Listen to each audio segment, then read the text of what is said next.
Hai, Assalamualaikum dan selamat sejahtera. Dalam video kali ini, kita akan belajar bab 9 bumi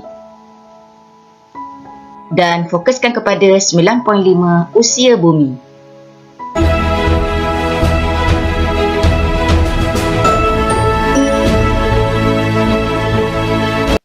Usia bumi dianggarkan sebagai 4.5 bilion tahun daripada meteorit yang diperolehi. Bumi telah melalui pelbagai peringkat masa yang telah mengubah atau mencorak bentuk muka bumi dan hidupannya. Ahli geologi menetapkan tempoh masa yang panjang itu sebagai era. Setiap era pula dibahagikan kepada beberapa tempoh masa. Berdasarkan perubahan hidupan yang berubah mengikut perubahan bentuk muka bumi pada tempoh masa tersebut, ianya dikenali sebagai skala masa geologi.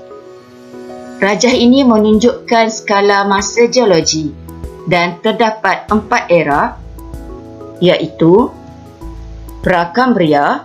Pelajar boleh lihat di sini Prakambria. Yang kedua ialah Paleozoik. Yang ketiga Mesozoik. Dan yang keempat Cenozoik. Sebentar lagi kita akan belajar lebih lanjut tentang 4 era ini. Yang pertama kita lihat era Prakambria. Era ini bermula apabila bumi mula terbentuk, iaitu 4.5 bilion tahun dahulu. Organisma hidup yang paling awal berkembang adalah organisma ringkas. Contohnya ialah bakteria dan protozoa. Seterusnya ialah era Paleozoik. Tempoh era ini ialah dari 550 hingga 250 juta tahun dahulu. Era ini dibahagikan kepada 6 tempoh, iaitu yang pertama Kambria dari tempoh 550 hingga 500 juta tahun dahulu. Di zaman Kambria ini berlaku letupan Kambria yang mana mencetuskan kemunculan organisma bercangkerang dan beberapa spesies haiwan yang tidak mempunyai tulang belakang ataupun haiwan invertebrata. Tempoh yang kedua ialah Ordovisi, iaitu dari tahun 500 hingga 450 juta tahun dahulu. Pada tempoh ini semakin banyak spesies invertebrata ditemui dan ketika ini juga kemunculan pertama ikan. Di bahagian darat pula lumut mula memenuhi daratan. Yang ketiga ialah Silur, iaitu dari 450 hingga 400 juta tahun dahulu. Pada ketika ini, kemunculan pertama tumbuhan vaskular di daratan. Seterusnya ialah Devon, 400 hingga 300 juta tahun dahulu. Pada tempoh ini, kemunculan tumbuhan dengan biji benih dan juga serangga. Devon dikenali sebagai zaman ikan kerana banyak spesies ikan yang baharu muncul. Kemunculan amfibia juga berlaku di akhir tempoh Devon. Seterusnya ialah Karbon, iaitu kira-kira 350 hingga 300 juta tahun dahulu. Ianya dikenali sebagai tempoh karbon disebabkan oleh bakteria dan kulat pada ketika ini belum dapat merepotkan tumbuhan. Jadi apabila tumbuhan mati, tumbuhan tertimbun dan lama kelamaan ia membentuk karbon dan arang batu yang digunakan kini.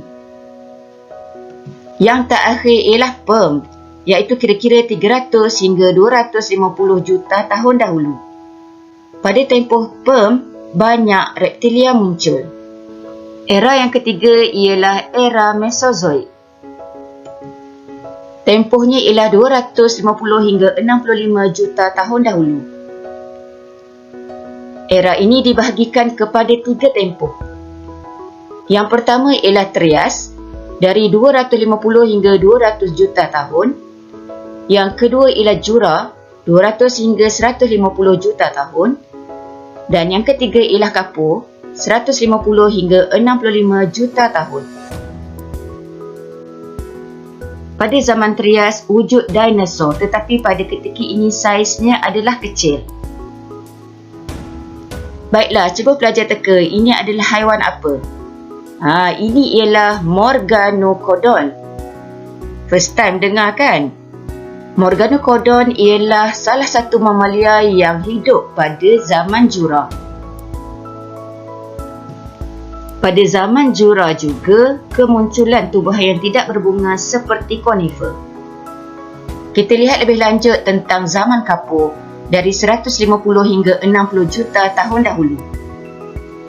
Pada zaman kapur, banyak dinosaur yang muncul dan contohnya ialah Tyrannosaurus. Ini ialah Tyrannosaurus. Ini pula ialah Triceratops. Era yang terakhir ialah era Cenozoik. Tempohnya ialah 65 juta tahun dahulu sehingga kini. Era ini dibahagikan kepada dua tempoh, iaitu Tertier 65 hingga 1.8 juta tahun dahulu dan Quaternaire 1.8 juta tahun dahulu sehingga kini. Apakah yang berlaku pada zaman Tertier? Zaman Tertier ini bermula dengan bencana yang membunuh semua dinosaur.